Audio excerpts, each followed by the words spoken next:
Un très grand merci à vous tous. Nous comprenons que l'investissement est efficace s'il intervient en continu, nous a dit Eric, et s'il est bien ciblé. Alors maintenant, je vous propose d'explorer comment suivre, évaluer, ajuster, disséminer. Cher Kerry, c'est une chance de t'écouter. Merci infiniment de ta coopération dans le comité de pilotage de l'organisation de ce congrès. Tu es membre chercheur en politique de la petite enfance en Ontario, membre chercheur et conseillère au niveau des politiques de la petite enfance au Atkinson Center à l'Université de Toronto. Tu travailles à l'élaboration de politiques, tu évalues et conseilles sur les progrès à réaliser dans l'élaboration de programmes pour la petite enfance. Kerry, tu es co-auteur de Early Years Study 3, Making Decisions and Taking Actions, avec Margaret McCain et Fraser Mustard. Et tu es aussi la fondatrice de Toronto First Duty, pionnier dans la prestation intégrée de programmes pour la petite enfance. Merci infiniment, Kerry, de venir me rejoindre. Tous les acteurs, décideurs politiques, sociétés civiles, professionnels ont besoin de savoir et comprendre les mesures d'impact et d'efficacité des programmes de transition dans la petite enfance. Cependant, suivre, évaluer, ajuster et disséminer ne sont pas des choses faciles. Alors, quels outils de mesure et indicateurs seraient pertinents? Quels sont les indicateurs de transition de qualité? Et comment évaluer le coût-efficacité de la qualité à différents niveaux, les habiletés sociales, parentales, pratiques professionnelles, etc. Merci beaucoup, Kerry.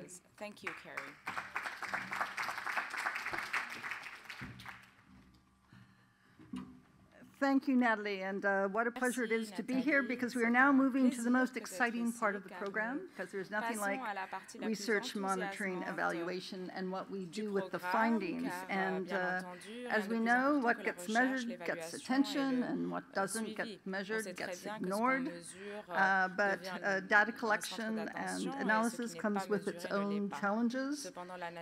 What we do with the findings, how we get them to the right people to affect policy and practice in the interest of the child, and because we all must be self-reflective, even researchers, we need to ask how do we as researchers manage our own biases to do no harm to the institutions, practitioners, and children we hope to benefit. And fortunately, we have a star-studded panel of researchers whose work delves deep into these areas from a number of perspectives. And I'd like to begin with introducing Dr. Abby Rekas, who's the Director of Global Early Childhood Development in the Department of Health Promotion and Behavior at the University of Nebraska Medical Center. And Abby's recent work has focused on improving early childhood programs and policies in low and middle income countries through her leadership of the Measuring Early Learning Quality and Outcomes project. Her research background also includes a strong focus on young children's social emotional development. Abby?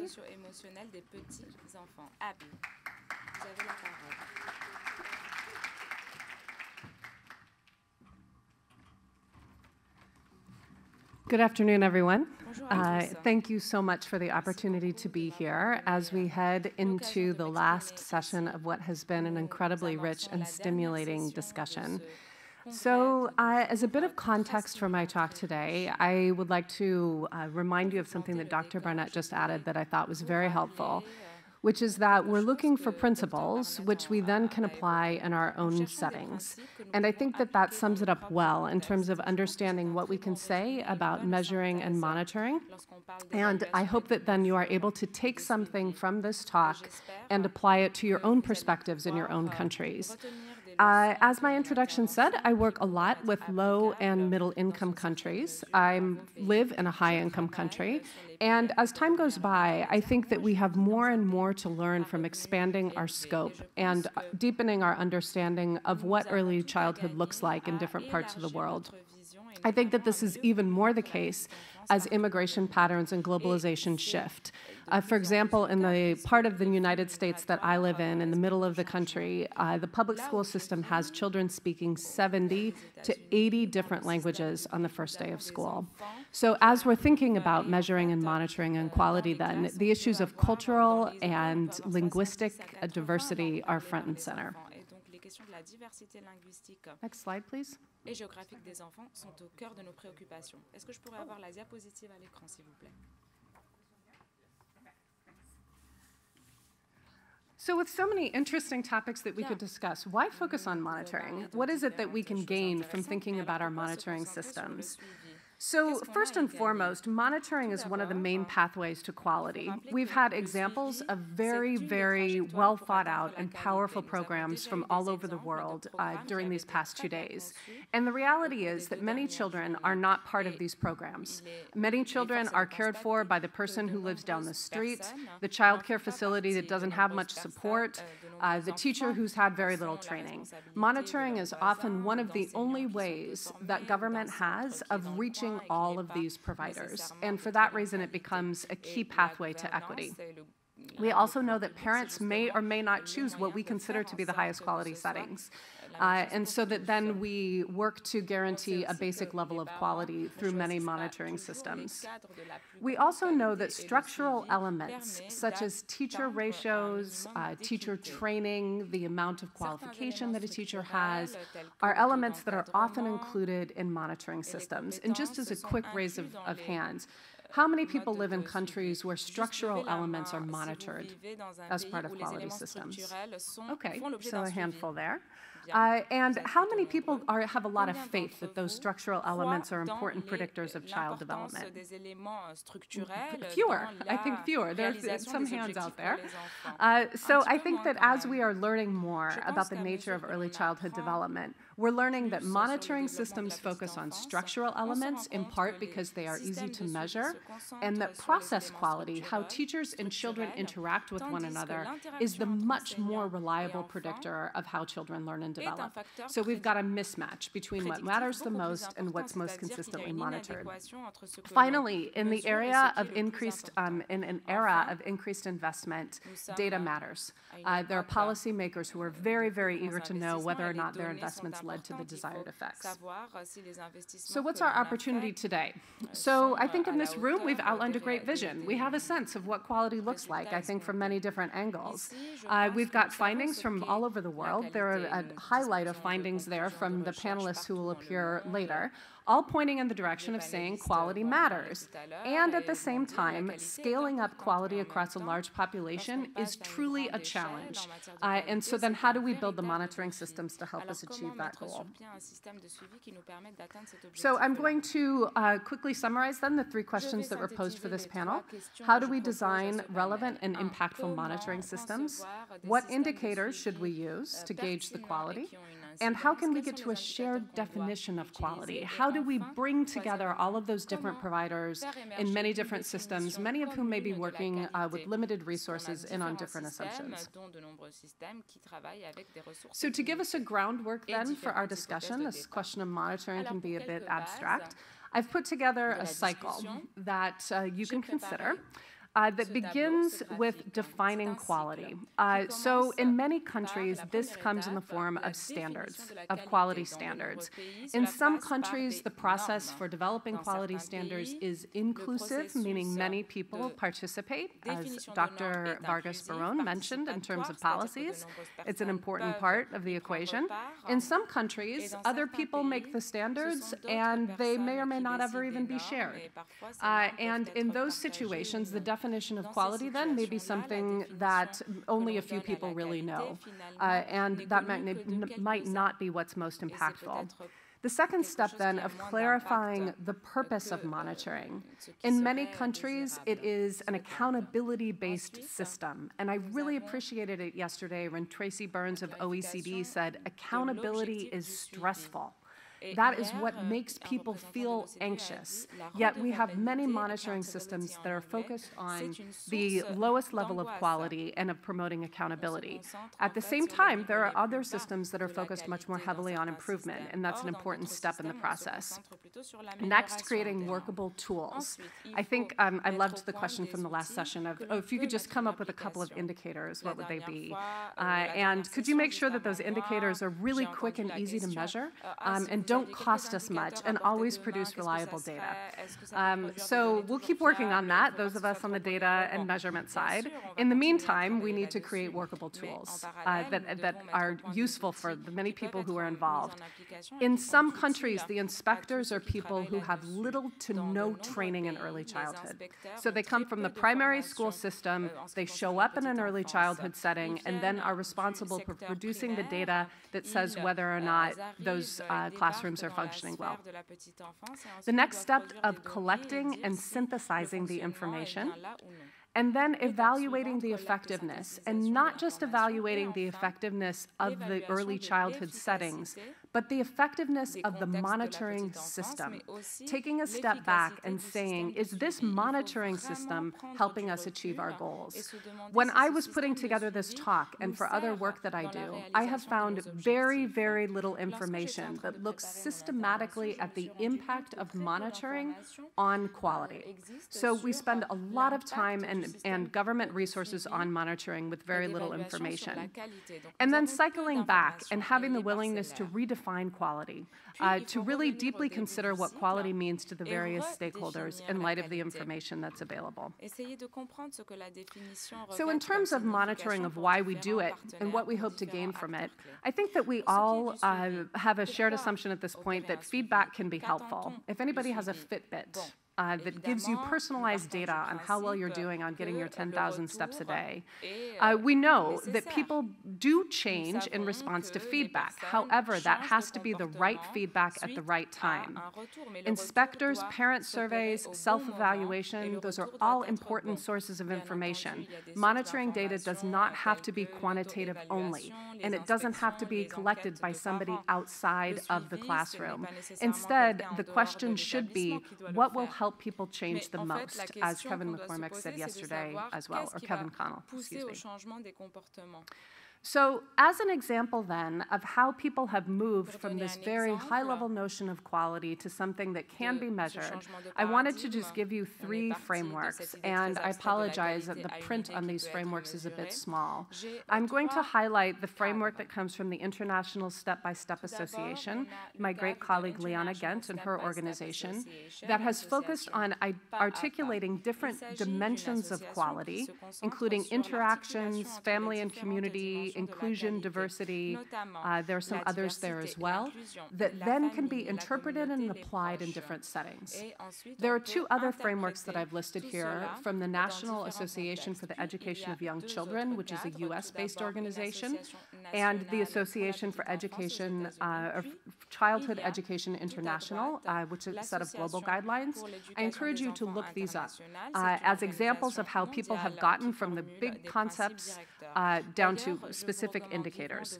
These are not all intended to be used at a government level. In fact, most of these frameworks are intended to be used at the school level, at the classroom level, where there's a sense that there could be greater impact.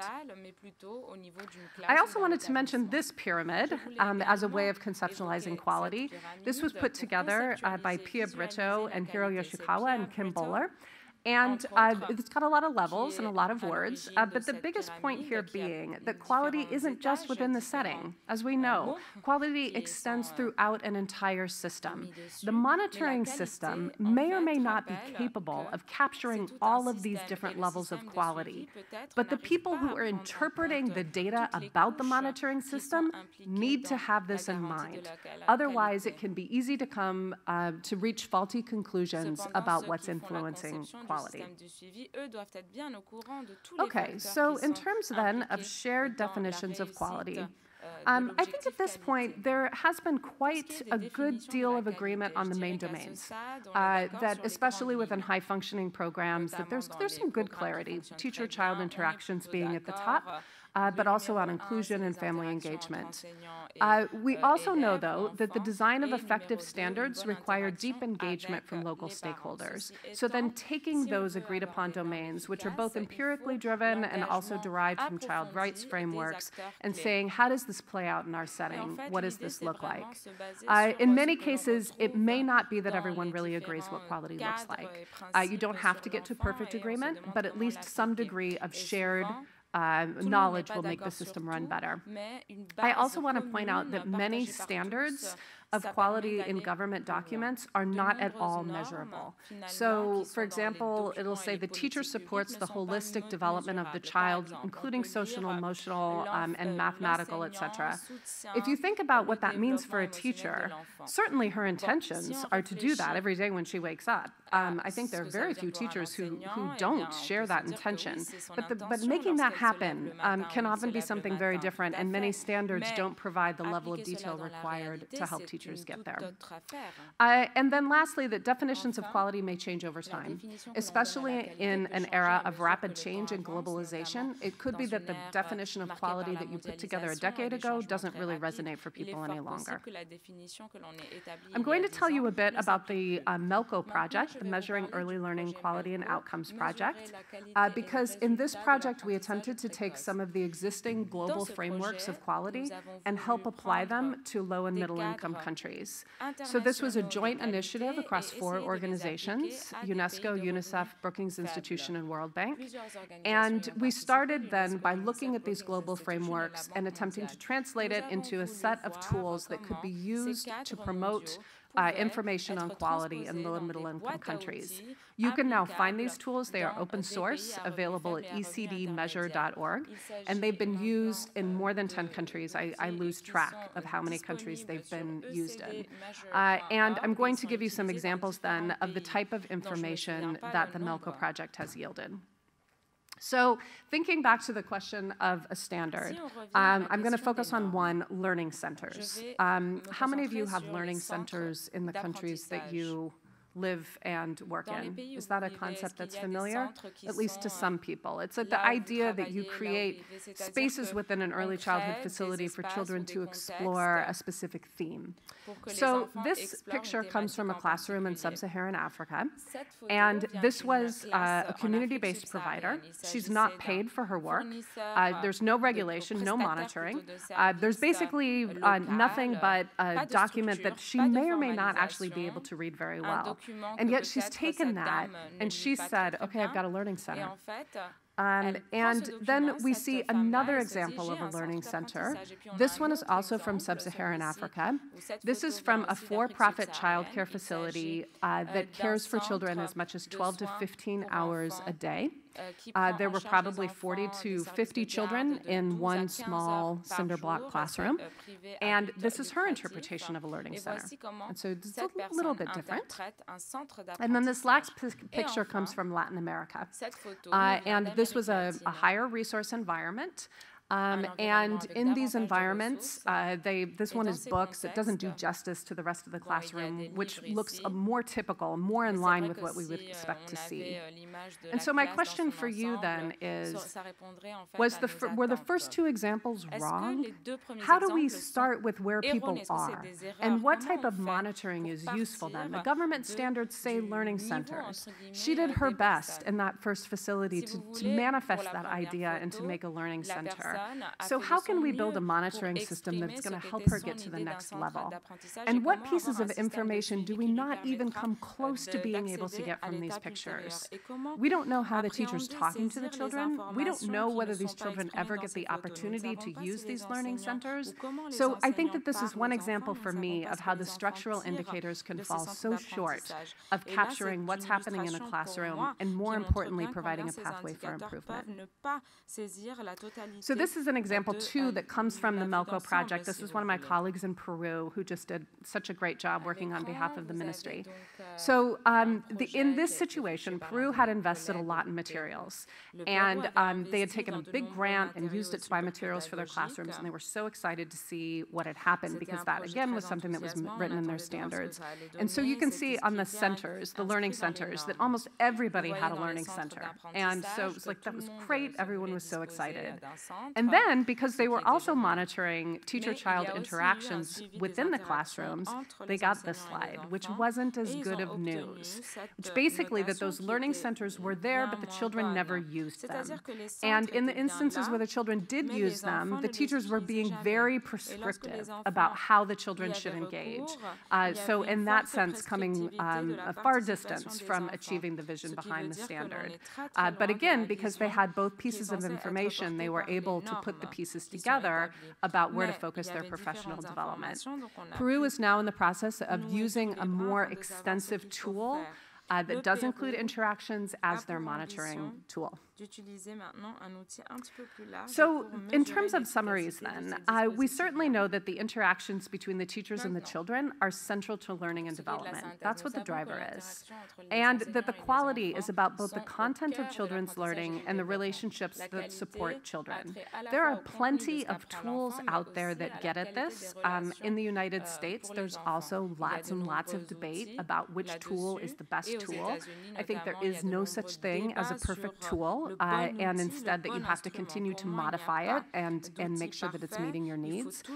The materials, the schedules, the curricula, certainly meaningful, but don't tell us what happens for children. And now really at a point in which continuing to monitor only structural elements is probably not going to get us where we want to go. And so that then in sum, it's tough but important to create monitoring tools that focus on interactions and that give teachers feedback that they can use.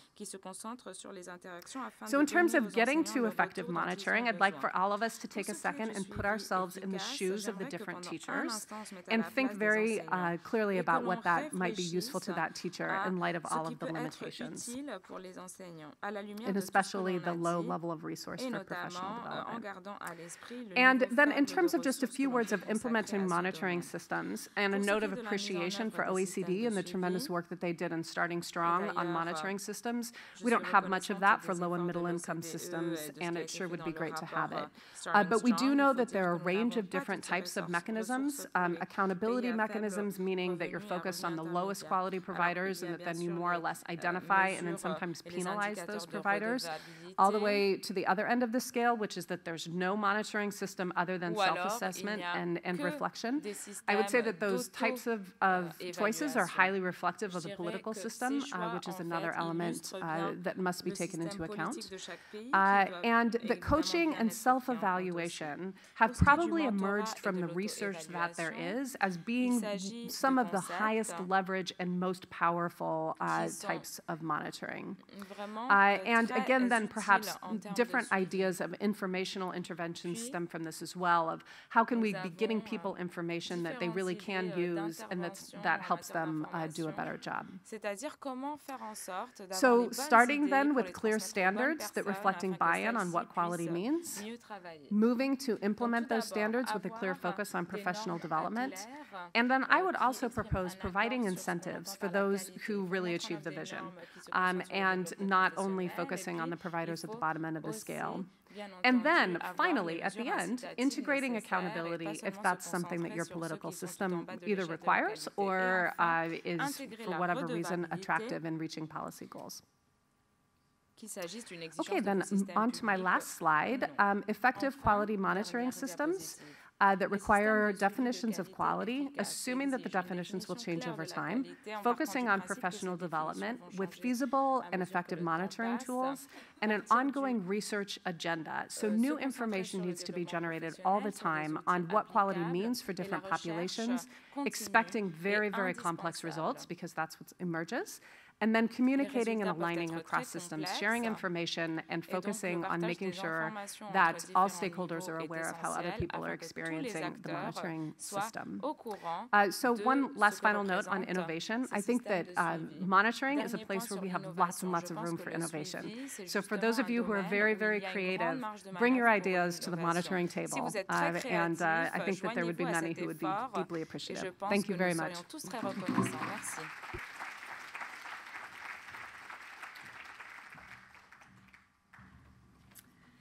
Thank you very much, Abby. Merci beaucoup, Abby. A wise woman once told me that you don't fatten the pig by weighing it, and what Abby just shared with us is that we don't always monitor what is going to bring us closer to quality, yet monitoring becomes very important in assuring the public and policymakers and parents that, in fact, their investments are making a difference. We're now going to be joined by our panel, and I'm going to introduce you one by one, but why don't you come up together? Mesdames et messieurs les panélistes, je vous invite à venir sur la tribune. Je vais vous présenter, mais venez d'ores et déjà nous rejoindre. Our first speaker is Dr. Krista Jappel. Krista is a full professor in the Department of Specialized Education and Training at the University of Quebec in Montreal. Her research interests include the contribution of family characteristics, the quality of child care services, and preschool education to child outcomes. Brenda Taggart is from the University College London Institute of Education, where she is the research coordinator for a project that we've heard a lot about these past days, and one that is certainly influential to my work, the effective provision of preschool, primary, and secondary education in the UK, or EPSI, and as the name implies, EPSI follows thousands of children across the 3 educational phases. Henrique Zach Reason is a professor at the Center for Educational Measurement in the Faculty of Sciences of Education at the University of Oslo, and is the senior researcher at the Norwegian Center for Child Behavioral Development, and where he studies how children's development is influenced by context, in particular the context of early education and care. We've heard from, we're happy to have Nirmala Rao back on the panel with us, professor of early childhood development and education from the University of Hong Kong, where she is a developmental psychologist by training and is a recognized expert in her internationally on research and its influence on the policy agenda, particularly in the Asia-Pacific region. And Gregory Michel, professor of psychopathy at the University of Bordeaux. But I must let you know that we have since enticed him to Canada, where he is now an associate researcher with the Group for Research and Psychosocial Intervention at the University of Montreal, and he is a scientific expert for risky behaviors and violence. And we'll start with you, Krista. Is this on? Okay, great. I'm so thrilled to be here, and I've learned so much over the past 2 days. However, whatever I wanted to say has been said. So, with great cognitive flexibility, I've come up with something else. I'm going to talk about, it came to my mind, my Quebec colleagues have mentioned and have talked about our quite unique system, and I like to tell stories, ask my kids. The idea for me is research should inform public policy, and I'm going to tell you how it did not inform public policy in Quebec. Although it's really great, we are the envy of the rest of Canada. We have a big system of childcare, affordable, not universal, but affordable, relatively affordable. I don't have time to go into detail, it's very complex, but we also have research on quality. You're right, defining quality could be a long discussion. Well, we used the instrument developed by the Eckers Group, and the data, one of the large-scale studies came out of the Quebec Longitudinal Study of Development, and we found out, and that goes back like almost 15 years, that showed that quality was pretty mediocre, average. We weren't up to a 5, to come back to the scale. At the same time, the ministry decided to develop their own scale, and they found about the same thing. They redid the quality study in 2012-13, and it still has not changed. Overall quality is relatively mediocre. However, and I need to highlight that there are big differences between for-profits and not-for-profits. And that difference is maintained all along the years, and it is actually found in many studies all over the world. Oh my God, 3 minutes? Okay, so we went to the National Assembly and said, listen, please do not develop the private sector because we have disparities in quality. And of course, what happened? The private sector developed and lately developed even more, so we are witnessing a privatization of the sector. Our colleagues from the Centre de la Petite Enfance worked very hard on quality, and that comes back to the monitoring a little bit. They did not give up, and we had quality improvement projects, and as Geneviève told us, they're really working hard to improve quality in that sector. It's a complex sector. Second example, 2013, the government, we have 2 ministries responsible for the 0 to 4 or 5. The 0 to 4 is the child care sector under the governance of the Family Ministry, and the Education Ministry has pre-K for 4-year-olds and kindergarten, which is attended by almost all the children. They're responsible for these services. So since a number of children do not, and we have this, talking about equity, we have a clear socioeconomic gradient. Children from vulnerable populations are less likely to be in childcare, and as our data has shown, they are more likely to be in low-quality settings. So the ministry decided we have had part-time services for 4-year-olds in underprivileged neighborhoods, that we were going to implement a full-day program.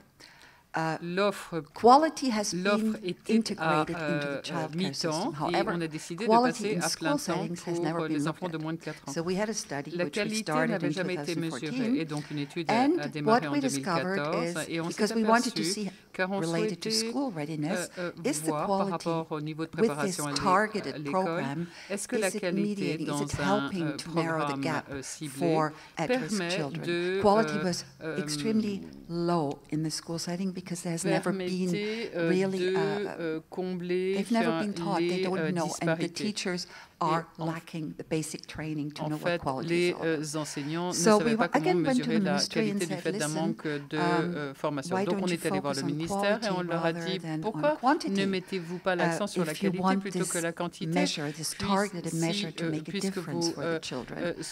And 3 months later, the minister announced we're going to open another 100 classes, groups of these maternelles, these pre-K classes. In the meantime, we have, as researchers, we have done that for the childcare sector too. We are training teachers because professional development, and there would be so much to say about that. We are training pre-K teachers on research-based, standard-based criteria of quality. And we have finished the first year, and we observed the quality of the classrooms at the beginning of the year, and we're just finishing the observation now with our 6 days during the year, which we paid for. Fortunately, we have a research chair which is funded by a private person. The ministry did not support it, so it's our initiative, and hopefully we can kind of continue it because it seems to be really exciting for the teachers and for us. And with this, I'm down to 5 seconds, and there's so much more I would like to share with you, but I have to stop here. D'autres choses avec vous, mais je dois m'arrêter là. Thank you. Merci beaucoup. This is very interesting, Kristen. I think it raises the question around monitoring systems which are designed for a service structure which is primarily for mothers to work, as opposed to a service structure which is designed mainly for child development or school readiness. So I just want you to be thinking about that plutôt que les enfants et le niveau de préparation, par exemple. Alors, delve deeper into that. Nous allons demander à Brenda de prendre la parole maintenant. Thank you for the invitation to speak to the Merci conference. beaucoup I'm going to talk a little about de m'avoir monitoring and invité. evaluating Je vais parler l'évaluation et le suivi des résultats. Je vais parler de la bonne transition. Je vais parler d'étendre les mesures. Et je vais vous demander de vous asseoir bien dans votre chaise et de respirer profondément, car on est presque arrivé à la fin de cette conférence. Comme Steve Barnett, moi j'aime beaucoup Steve Brenner, who says, upon entering a new setting, the person's development is enhanced le développement de la personne est amélioré de façon à ce que les informations valides et l'expérience fondées dans une structure et passent dans une autre structure. Et je vais vous parler du contexte en Grande-Bretagne et le transfert d'informations et ce que l'on fait passer dans le cadre des transitions comme point de départ en Grande-Bretagne. We have a curriculum in England, an early years foundation stage curriculum that's statutory. It has 3 prime areas, it has 4 specific areas, it has 17 learning goals, it's complex, it's detailed, because learning is complex and detailed. But what it does is it demands our professionals to actually monitor and evaluate children's learning journeys. We record children's academic achievements, their social behavioral adjustments, how they make relationships. We actually monitor and record lots of information about children's developmental journeys. And we can argue long and hard, now is not the time, about what we record, how we test, what areas we collect data in. The point about our situation in England is that our professionals have to make judgments, and they make those judgments based on the evidence they have seen from the child. They make that in discussions with other practitioners and from discussions with parents. It's very detailed. Our early years foundation stage also gives advice on transitions, and it's not just about handing over information on children.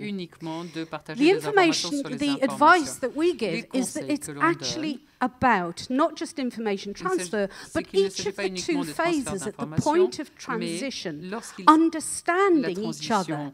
The earliest practitioners have to understand what the next developmental phase for children is. And those primary teachers have to understand the principles on which our early years foundation stage is built. Those learning through play, those principles that we hold dear for very young children. So it's about understanding each other as professionals, and it's about those primary teachers actually being part of a moderation process that helps them understand how early years practitioners actually moderate children and how they make those decisions. I'm going to finish on a word of warning, and it's about scaling up. We had the economists on earlier.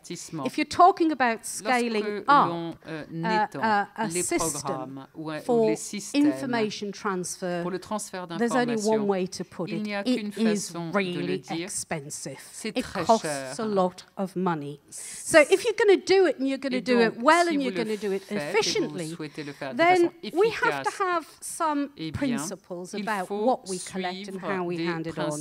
We have to have clearly defined policies and guidelines. We have to have a lot of exemplification material that enables practitioners to justify their judgments. We have to trust professionals in their judgments. We have to have meaningful data, and we have to give time for professionals to meet and discuss what they're doing, and that's expensive. But my final word of warning comes from a review we had fairly recently, and it was an independent review of the examens effectués récemment de façon and indépendante. it was a word of warning about excessive data collection and the demands that puts on teachers and takes them away from what they perceive as more productive tasks. If we are going to hand over data and information, which eases that transition si les informations permettent de faciliter la transition, it has to be purposeful. Eh bien, it has to be valid. C'est très bien. Mais it has to be reliable. Soit and if fiable, what Bron von Brenner says is right, si, and we hand on information that's purposeful, si nous avons valid, effectivement and reliable, des informations valables, fiables et qui ont du sens, à ce moment-là, les transitions se feront de façon sensée.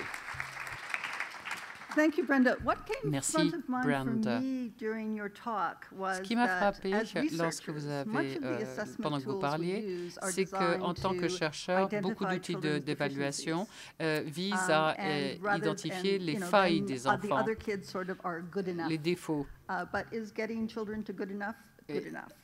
And so Mais that I'm going to ask you to think on. Je vais vous demander donc de réfléchir à cela. Thank you. I'll expand a little bit on the points made both by Steve and Abby earlier today about adapting monitoring systems for the transition from early education to school. L'adaptation des systèmes d'évaluation à la transition de la petite enfance vers l'école. Alors, il s'agit d'évaluer des systèmes, ce qui en soi est difficile. Abby a parlé de principes généraux qui sont nécessaires pour le suivi. Share her perspective. Alors, These je have a great suis d'accord avec elle. Appeal, and as she also points out, there are idiosyncrasies of both the early education system and the school system paradoxes dans le système éducatif et qui exigent un certain degré d'adaptation. Alors, il y a des questions de pratique pédagogique, l'idéologie, la culture et les politiques. Donc, je vais tenter d'illustrer cela par le biais des cas de Norvège. Pour vous donner quelques informations contextuelles, en Norvège, nous sommes très riches. Nous sommes nés sur des réserves de pétrole et donc nous avons un système d'accueil de la petite enfance universel où 96% d'enfants qui rentrent à l'école ont participé à des centres d'accueil publics. Donc la qualité dans les centres d'accueil de la petite enfance sont relativement bons, mais ils sont suivis de façon très vague. Nous n'avons pas l'habitude d'évaluer la qualité et l'évaluation des enfants est quasiment interdite. Et parmi les enseignants de maternelle, l'école est un gros mot. Et donc, l'évaluation se fait sur le lieu d'accueil. Et les enfants, avant de rentrer à l'école, sont dans des maternelles. Et of the 2012 cohort start school on 20th of August this year, they are meeting a very different system, which is school. They're sitting down in the middle of the classrooms de la cohorte de 2012 rentreront à l'école en septembre 2018. Ils apprendront à lire. Donc une situation très différente. Et donc, nous avons tenté de faire des recherches pour mesurer ce qui constituait une transition réussie. Dans ces deux expériences très différentes pour les enfants. Nous nous sommes aperçus que les centres d'accueil qui mettaient davantage l'accent sur une formation plus formelle dans la dernière année de maternelle se débrouillaient mieux à l'école primaire en lecture et en mathématiques. Ce n'est pas vrai pourtant, pour les enfants provenant de milieux socio-économiques faible. Showing that kids where there is an individualized and a global communication between the centers, childcare centers and the schools, so the entre les centres d'accueil préscolaires et l'école, sur les expériences pédagogiques et sur les enfants individuels, les enfants réussissent mieux à l'école. Et alors que les enfants rentrent à l'école, ceux qui ont des parents et des enseignants qui ont une qualité de communication élevée se débrouillent mieux.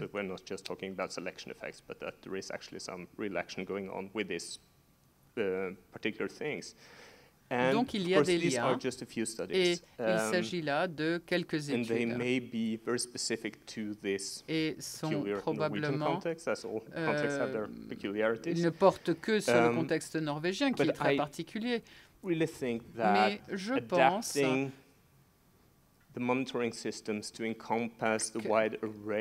qu'en adaptant les systèmes d'évaluation et de suivi, en intégrant tous les aspects qui pourraient faciliter la transition des enfants, fondés sur des recherches menées, si possible, sur les environnements locaux, eh bien, tout cela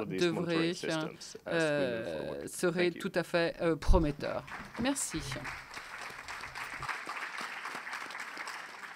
Now you discussed this in our group when we were preparing. Vous en avez parlé lorsque nous préparions, et vous allez peut-être l'évoquer plus tard. Vous avez soulevé un point très important. Nous passons beaucoup de temps à nous pencher sur les interactions entre les enseignants, les éducateurs et les enfants, mais très peu sur les interactions entre les enfants. Et ils passent beaucoup de temps à interagir.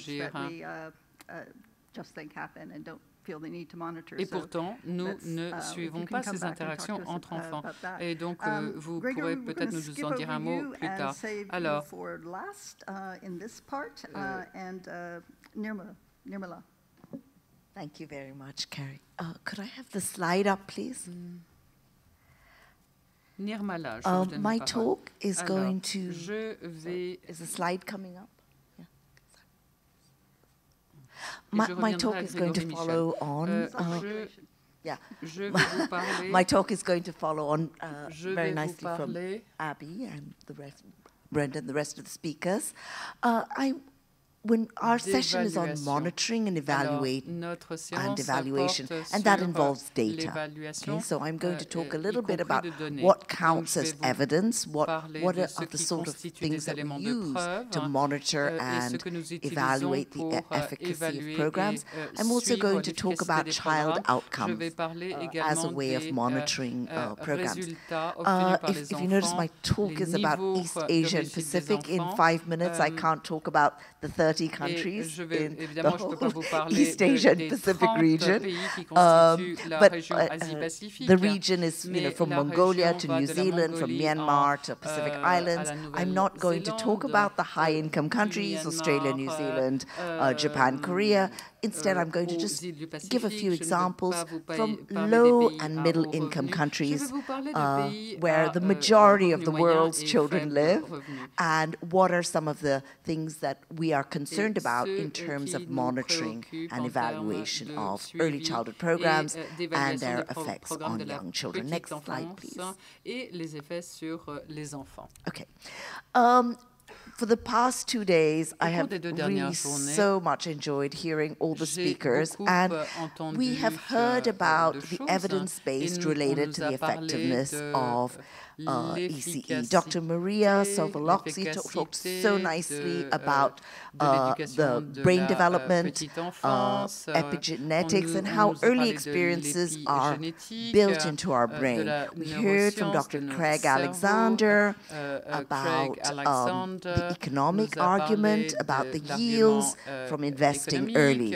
Sir Kevin talked about the importance of synthesizing, generating, and adopting data, the evidence, before scaling up. Okay, so we've heard a lot about the evidence from high-income countries, but we have lots of problems in terms of evidence-based in low and middle-income countries. The first thing is there's not much data. Okay, there are not that many studies. We argue that biologically we're the same. We have the same DNA, so at least the brain studies are generalizable. Economics is based on costing in high-income countries. It's much more expensive to have a person in jail or receive special education in Canada or in Norway than it is in India or Bangladesh. So costing, is not generalizable. And in terms of developmental and educational sciences, actually there's the good news. Our latest Lancet series on early child development talks about the effect sizes. Our group looked at the effectiveness of these interventions and really very positive as child and parenting interventions really matter in terms of effective science. The other thing we are concerned about in terms of monitoring and evaluation is we don't only look at children, we look at systems. We look at equity. I don't need to get into the things that we look at, access, participation, quality, equity of quality. We look at quality, structural and process quality, and process quality is really not looked at in low and middle income countries. I think it's hard enough to look at it in high income countries from what I've heard, right? So we look at efficiency. Typically in education that's a bit hard to do because typically we look at input, output, value added, but we do try to be innovative. That I think is quite important. And the issues, another indicator is of sustainability, and that is something we've heard a lot about in the past 2 days, and that's public policy and government funding. For programs to be sustainable, they have to have recurrent funding, and it's only the government that can do that. Somebody will give you 1 year, money for 1 year, but that is not sustainable. So public policy is critical. So what we do is we do the research to help convince governments in low and middle income countries that they have to sustain programs in the best way, as Mr. says, is evidence-led decision making. Okay, can we go to the next slide? All right, so what low and middle income country policy makers want is they want our research to produce unambiguous, generalizable findings that can be used to solve complex educational problems. They want a yes-no answers. Maybe in high-income countries, your policy makers are the same. It's sometimes very hard because, as we know, it's not going to early childhood that matters alone, it's the quality as well, right? We have both quantitative and qualitative traditions. Obviously, the quantitative traditions have more influence with policymakers. They like randomized control trials, clearly, because they're stronger. So what are some of the issues pertinent to low and middle income countries in East Asia and Pacific that are relevant for monitoring, evaluation, and scaled up? We need valid data on child development and the quality of early learning environments, something that Melco has been doing, and our own work has tried to do that. The other issue is we don't have any globally accepted tests of early child development. We need to develop them, you know. We've heard about Bronfenbrenner. I want to use my few minutes to give you an example. So we do testing in different countries. A simple question like what is your name is not of equal difficulty in different countries. So in China we have just 2 syllables like Chen Lu or Sun Jin. In Mongolia you say what is your name? Many syllables. So even that simple question is not equivalent across cultures. So it's really tough. And we have lots and lots of issues related to translating the evidence to improve well-being, and that's because we're in low-resource environments where early childhood practitioners are underpaid, overworked, and we just don't have the enough resources to conduct really robust research. But there's a lot of interest in promoting early childhood. I think all the messages about the importance of early childhood have got through. Thank you very much. Petite enfance est quelque chose que tous appellent de leur vœu. Merci. And my question to you, because you began with the question of data, puisque vous avez commencé par les données, comment est-ce qu'on compte les enfants? Vous nous dites que les décideurs politiques souhaitent savoir si les investissements sont rentables, mais lorsqu'il s'agit d'écoles, lorsque l'on compte les enfants scolarisés, alors on compte lorsqu'ils rentrent dans la première année, mais très souvent, on compte des sièges ou des espaces. Mais on ne sait pas si le même enfant est sur cette chaise depuis 6 jours, 6 semaines, et ainsi de suite. Donc, on ne sait pas. On peut dire que 70% de nos enfants sont accueillis dans les programmes de prime enfance. On ne connaît pas le taux de densité. On ne sait pas combien de fois ils ont changé de programme. Alors, est-ce qu'on réfléchit à tout cela? Si nous souhaitons normaliser la prime enfance, eh bien, il faut au moins que ces enfants soient exposés à cette intensité. Donc, je vous demande de réfléchir à cette question, puisque maintenant je donne la parole à Grégory Michel. Bien, bonjour à toutes et à tous. Merci beaucoup, Nathalie, de me donner la possibilité d'intervenir dans ce colloque et dans ce panel d'experts reconnus internationalement. Alors moi, je vais intervenir sur la notion, on va dire, de bien-être, à partir notamment de 2 études qu'on a menées à l'Université de Bordeaux et à l'INSERM. Peut-être que je pourrais avoir la diapo. Voilà, donc diapositive suivante. Alors, pourquoi effectivement s'intéresser à cette notion effectivement de bien-être? Parce que la question effectivement du bien-être se trouve à l'interface à la fois de la santé mentale, mais aussi à l'interface de la réussite, qui va bien sûr ne pas se limiter à une réussite éducative, une réussite académique, mais aussi à la notion d'épanouissement effectivement personnel. Donc on va se baser vraiment sur une approche, on va dire, humaniste, positive, et pas simplement se limiter, on va dire, à un travail qui va être centré sur, on va dire, les facteurs de vulnérabilité, les facteurs de risque, mais aussi les facteurs de protection, les ressources. Donc on l'a vu effectivement depuis hier que l'intérêt, c'est de pouvoir travailler en amont de la scolarisation de l'enfant, c'est-à-dire de pouvoir lui permettre de développer certaines aptitudes lui permettant de s'adapter au milieu scolaire, qui est un milieu effectivement nouveau et qui va lui permettre notamment, merci beaucoup, de favoriser son inscription dans les apprentissages. Alors, une des manières, on va dire, d'opérationnaliser cela, c'est d'utiliser quelques outils. Alors, parmi les outils, parmi les paradigmes, mais aussi parmi les méthodes que l'on peut retrouver, c'est notamment le concept ou la notion de compétences psychosociales, qui a déjà été abordé ici, et qui s'appuie sur des compétences bien spécifiques, sur le plan émotionnel, sur le plan social, sur le plan cognitif, qui sont essentiellement effectivement travaillées chez les enfants qui sont au milieu scolaire, mais qui peuvent être aussi travaillées en amont. Et ces CPS, ces compétences psychosociales, vont jouer un rôle majeur dans la promotion de la santé physique, mentale et sociale. Et puis, la question effectivement du bien-être, elle est très importante parce qu'elle est reliée à la santé. Et on a rappelé effectivement que l'OMS ne va pas définir le fait d'être en bonne santé uniquement par l'absence de pathologie, mais aussi par le fait qu'il y ait effectivement cette notion de bien-être.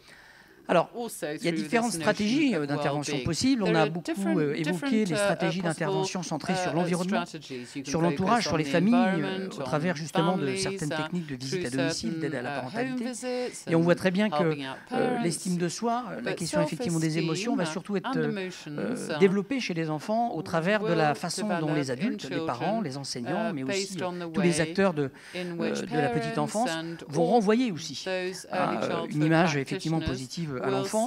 Je pense à des techniques effectivement centrées sur une discipline, on va dire, qui va être centrée sur la valorisation des comportements de l'enfant, qui va être centrée sur la notion de réparation, etc. Et alors nous avons effectivement travaillé avec des acteurs de terrain, plus précisément sur l'enfant, mais pas que l'enfant, pas que effectivement l'élève. Alors au travers de 2 programmes. Un premier programme qui est celui, bien sûr, des compétences psychosocial. Alors notamment à partir d'un programme qui a été développé localement par l'Agence régionale de santé Nouvelle-Aquitaine, qui a développé un programme avec lequel justement on a travaillé pour tenter en tout cas de l'optimiser, notamment sur la base de programmes scientifiques reconnus justement sur des données probantes, et donc leur permettre à la fois de travailler sur toutes les données qu'ils avaient pu recueillir, de travailler sur l'optimisation de ce programme et surtout travailler sur l'efficacité effectivement de ce programme sur un certain nombre de variables. Et puis un travail basé sur l'évaluation aussi de l'implantation de ce type de programme. Qu'est-ce qui fait que justement, il y a des bras de levier possibles, il y a des freins, il y a des résistances. Ça, effectivement, on l'a déjà évoqué, mais c'est des éléments effectivement indispensables pour pouvoir penser vraiment des programmes en milieu, là en l'occurrence, scolaire. Et puis un autre programme, alors c'est vrai qu'en France, on parle plus récemment, on va dire, de la pleine conscience, de la mindfulness, et peut-être un peu plus tardivement que dans d'autres pays.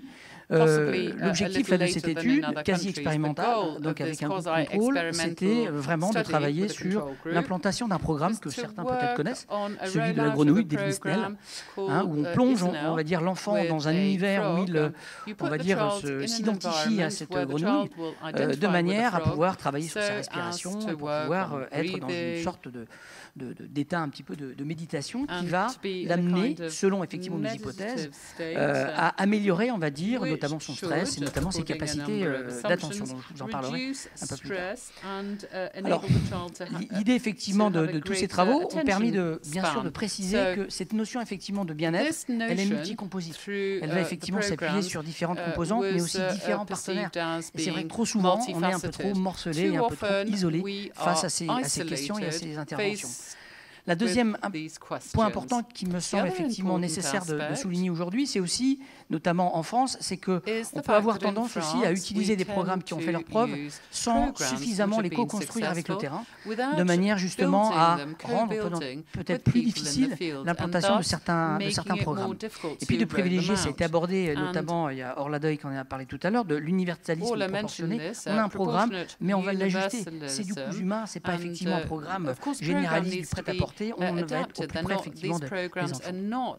Et puis bien sûr repérer les freins et leviers.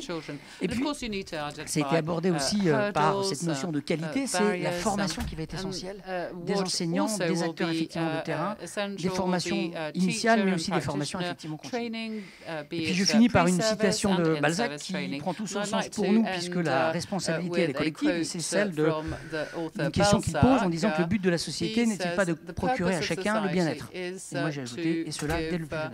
Voilà, je vous remercie de votre attention. To trigger well-being in everyone, and I would like to add, yes, and as early childhood. Thank you very much. And my question, which I'm actually going to ask you to answer now, because we're going to work backwards, is you made the point that often our interventions are validated at some place.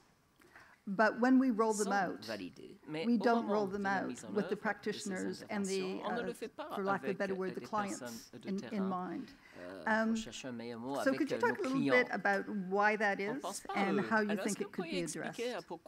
And just before you do that, I need a little check-in. I know we started late. How much time do we have remaining? On dispose de combien de temps, s'il vous plaît? Est-ce que quelqu'un pourrait me dire de combien de temps il nous reste? Tell me, we should really, according to the agenda, we should be adjourning now, but do we have any time? We have no time. Il faudrait s'arrêter là. We had such good questions. Oh zut, on avait des très bonnes questions, c'est vraiment dommage. All right, I'm sorry, we are down to your, you could give your one-word answer and then we must say goodbye, adjourn for now. Abby, I'm going to start with you. Your one-word summary. Abby, un mot. Insightful. Good. Insightful. Ditto. Même chose. Formation. Training. I'll stick to peers. Peers. Les pairs. Mettez votre confiance. Perseverance, and I'm entitled to subtitles because I speak 2 languages. Persévérance. Je dois des sous-titres parce que je We parle have 2 to langues. keep on lobbying for quality collectively because there is hope. You know, if we don't give up, we might get little piece by piece of the great puzzle. Thank you very much. Oh, great panel.